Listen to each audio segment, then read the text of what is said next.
12 अगस्त 2022 रात 2:17 कराची के एक सुरक्षित और लगभग अदृश्य माने जाने वाले इलाके में अचानक कुछ असामान्य हलचल दर्ज की गई।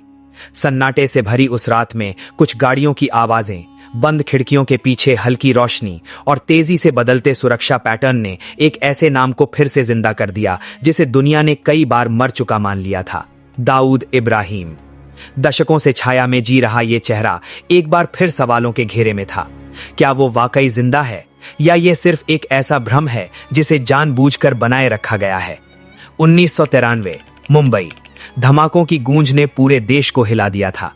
सड़कों पर फैली अफरा तफरी, धुएं से ढकी इमारतें और सैकड़ों जिंदगियों के खत्म हो जाने का दर्द एक ऐसे नेटवर्क की ओर इशारा कर रहा था जिसका सिरा सीधे उसी नाम तक जाता था। उस समय भारत की खुफिया एजेंसियों ने जिस तेजी से कार्रवाई शुरू की, उसने इस अंडरवर्ल्ड नेटवर्क को दुनिया के अलग अलग कोनों में बिखेर दिया। लेकिन इसके बावजूद उस शख्स की मौजूदगी कभी पूरी तरह खत्म नहीं हुई, बल्कि वो और भी गहरी परछाइयों में छिप गया। समय बीतता गया, लेकिन हर कुछ सालों में एक नई खबर सामने आती रही। कभी उसकी मौत की तो कभी उसके जिंदा होने की। कभी ये दावा किया गया कि वो कराची में है तो कभी कहा गया कि उसने अपनी पहचान बदल ली है।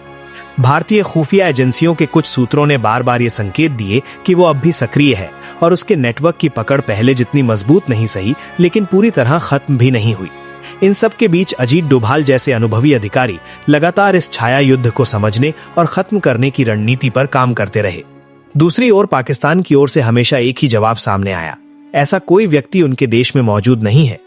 लेकिन अंतर्राष्ट्रीय रिपोर्ट्स, खुफिया इनपुट्स और कई बार सामने आए सबूत इस बयान के ठीक उलट तस्वीर पेश करते रहे। ये विरोधाभास ही इस कहानी को और ज्यादा रहस्यमय बना देता है। क्या ये सिर्फ कूटनीतिक खेल है या इसके पीछे कोई ऐसी सच्चाई छिपी है जिसे सामने आने से रोका जा रहा है?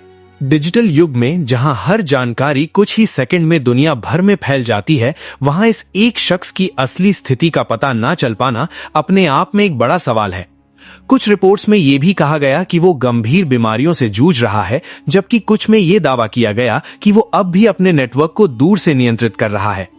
सच्चाई इन दावों के बीच कहीं खो गई है और हर नया खुलासा इस रहस्य को सुलझाने के बजाय और उलझा देता है। आज जब दुनिया आतंकवाद और संगठित अपराध के खिलाफ एकजुट होकर लड़ने की बात करती है, ये सवाल अब भी कायम है कि क्या सबसे बड़े चेहरों में से एक को कभी न्याय के कठघरे तक लाया जा सकेगा, या फिर ये कहानी भी उन कहानियों में शामिल हो जाएगी जहां सच और झूठ के बीच की रेखा हमेशा के लिए धुंधली रह जाती है।